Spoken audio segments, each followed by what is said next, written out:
Hello, স্বাগত জানাচ্ছি BBC media action learning এ। আশা করি আপনারা সবাই ভালো আছেন। আমি আবির, আমার সাথে আছেন এই ভদ্রলোক, উনার নামও আবির। হ্যালো। আজ কথা বলবো আন্ডারস্ট্যান্ডিং অফ অডিয়েন্স বা দর্শক পাঠককে বোঝা এবং এর গুরুত্ব নিয়ে। জার্নালিজমের সাথে যারা জড়িত তাদের জন্য এই অডিয়েন্সকে বোঝা ভীষণ গুরুত্বপূর্ণ, কেননা এই অডিয়েন্সের জন্যই, অডিয়েন্সকে উদ্দেশ্য করেই আমরা সংবাদ পরিবেশন করি। প্রথমে একটু বুঝতে চেষ্টা করি আন্ডারস্ট্যান্ডিং অফ অডিয়েন্স বলতে আমরা কি বুঝি। তা কি অডিয়েন্স কি দেখতে চায় সেটা জানার চেষ্টা করা, নাকি আরো বেশি কিছু? আমাদের অডিয়েন্স তো আমরা চিনি, সারাদিন তাদের জন্য তাদের নিয়েই তো কাজ করি। নতুন করে কি চেনার কিছু আছে? আমরা আমাদের অডিয়েন্সদের জন্যই কাজ করি, কিন্তু তাদের আমরা কতটা চিনি? ধরা যাক আপনি একটা টিভিতে কাজ করেন, আপনি কি বলতে পারেন আপনার অডিয়েন্স কারা? সাধারণ মানুষ। সাধারণ মানুষের সবাই কি আপনার টিভি দেখে? না, সবাই দেখে না, যার যেটা ভালো লাগে সে সেটা দেখে। আচ্ছা, সাধারণ মানুষের মধ্যে কারা বেশি দেখে? ছেলেরা নাকি মেয়েরা? গ্রামের মানুষ নাকি শহরের মানুষ বেশি দেখে? বয়স্করা নাকি তরুণরা? তরুণ আর বয়স্করা বা গ্রামের মানুষ আর শহরের মানুষ কি একই জিনিস দেখে, নাকি তাদের পছন্দ আলাদা? কারা কোন সময় কি দেখে আমরা একটা ধারণা করে নেই, তবে এত ডিটেইল তো আর আমরা জানি না। সাংবাদিকতায় আমাদের অভিজ্ঞতা আছে, সেটা থেকে আমরা একটা ধারণা তো করে নিতে পারি নাকি? হ্যাঁ পারি, তবে সবসময় আমাদের অনুমান সঠিক নাও হতে পারে। হ্যাঁ, আমরা আমাদের অভিজ্ঞতা থেকে মোটা দাগে বলতে পারি যে অডিয়েন্স আমাদের কাছ থেকে খবর জানতে চায় এবং সেটা সঠিকভাবে এবং দ্রুত জানতে চায়। ঠিক তাই, কিন্তু আমাদের মধ্যে সবাই কি জানি আমাদের দর্শক বা পাঠকরা কিরকম খবর জানতে চায়, খবরের মধ্যে কি চায়, খবর উপস্থাপনের ধরনটা কেমন চায়? তারা কি বেশি বেশি রাজনীতির খবর চায় নাকি বিনোদন আর খেলার খবর চায়? সেটা নিশ্চিত করে বলতে পারছি না। ধরুন আমি আপনাদের জন্য খাবারের ব্যবস্থা করলাম, সবার জন্য ভাত, চালের রুটি, আলু দিয়ে মুরগির মাংস, মাছ আর সবজি। বাহ, খাবারের প্রসঙ্গটা তো বেশ ভালো লাগছে। তো খাবার শেষ হওয়ার পর দেখা গেল যে আলু দিয়ে রান্না করা মুরগির মাংসের বাটিটা একদম খালি হয়ে গেছে, আর মাছ আর সবজির বাটিটা যেরকম ছিল সেরকমই আছে। এ থেকে পরিষ্কারভাবে বোঝা গেল যে সবাই আলু দিয়ে রান্না করা মুরগির মাংসটাই বেশি পছন্দ করেছে। একদম পরিষ্কার, আমারও মুরগির মাংস খুব পছন্দ। ওকে, তাহলে ব্যাপারটা কি দাঁড়ালো? আমি যাদের দাওয়াত দিয়েছিলাম তাদের পছন্দ বা রুচি সম্পর্কে আমি জেনে গেলাম। হ্যাঁ, তার মানে মুরগির মাংস সবারই খুব পছন্দ। হ্যাঁ, আবার না।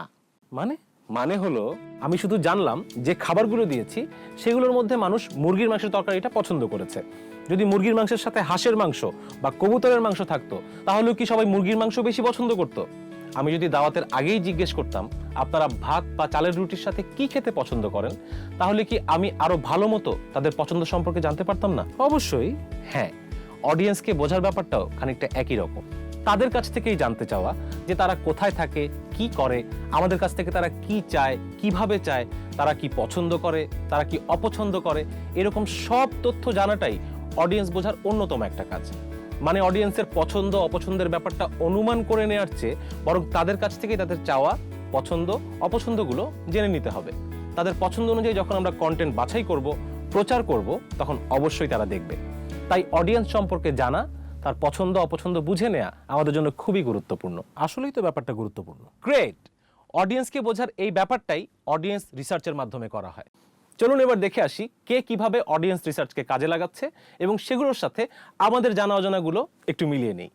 বিবিসি তার সব ভাষাভাষী দর্শকের উপর দীর্ঘ গবেষণা করে দেখেছে মানুষ মূলত 6টি চাহিদার কারণে সংবাদ পড়তে বা জানতে আসে।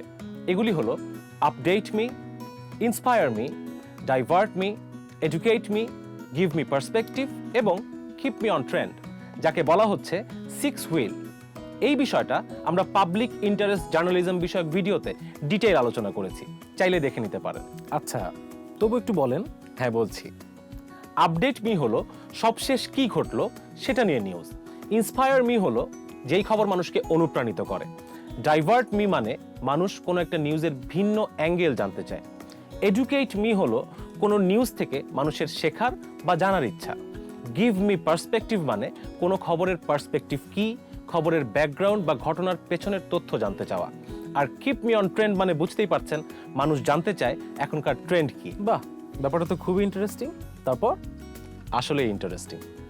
বিবিসি একটা জরিপ করে দেখলো একটি নির্দিষ্ট দেশে নির্দিষ্ট সময়ে তাদের নিউজের 70% আপডেট মি ঘটনার, যার সংখ্যা 3743টি, আর 935টি নিউজ করলো গিভ মি পার্সপেক্টিভ 69টি কিপ মি অন ট্রেন্ড, 306টি এডুকেট মি, 38টি ইন্সপায়ার মি এবং ডাইভার্ট মি ধরনের নিউজ 217টি। তো দেখা গেল যে 70% নিউজ আপডেট মি নিয়ে করলেও দর্শকদের মাত্র 7% লোক এই স্টোরি বা নিউজগুলো অ্যাক্সেস করেছে। অন্যদিকে ইন্সপায়ার মি মাথায় রেখে যে মাত্র 38টি নিউজ করা হয়েছিল সেগুলোতে মানুষের আগ্রহ বা অ্যাক্সেস অন্যগুলোর তুলনায় অনেক বেশি। তার মানে তারা ভেবেছিল আপডেট মি বিষয়ে মানুষের আগ্রহ সবচেয়ে বেশি, সময় এবং শ্রম সেখানেই বেশি খরচ হলো। অথচ গবেষণা দেখা গেল ব্যাপারটা পুরোপুরি অন্যরকম। ঠিক তাই।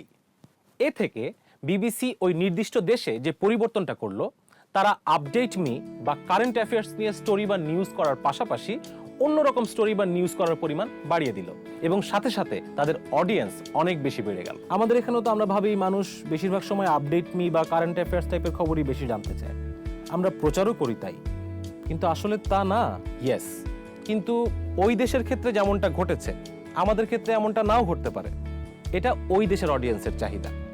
আমাদের দেশের অডিয়েন্সের চাওয়া পাওয়া নির্ভর করবে আমাদের অডিয়েন্সের উপর। আচ্ছা আবির ভাই, একটু বলেন তো, এই অডিয়েন্স রিসার্চ করে সাংবাদিক বা মিডিয়া হাউসের লাভটা কি? লাভ আসলে অনেক এবং সবার মানে একজন এডিটর, প্ল্যানিং এডিটর বা চিফ রিপোর্টার অডিয়েন্স রিসার্চকে কাজে লাগিয়ে বুঝতে পারেন এবং সে অনুযায়ী প্ল্যান করতে পারেন যে কোন সংবাদ কিভাবে উপস্থাপন করলে অডিয়েন্সের জন্য বোধগম্য হবে বা বেশি গ্রহণযোগ্য হবে। আর রিপোর্টারের কি লাভ? বলছি, একজন রিপোর্টার সবসময় চান যেন তার রিপোর্টটা একটা ভালো, তথ্যবহুল, গ্রহণযোগ্য ও জনস্বার্থপূর্ণ রিপোর্ট হয়।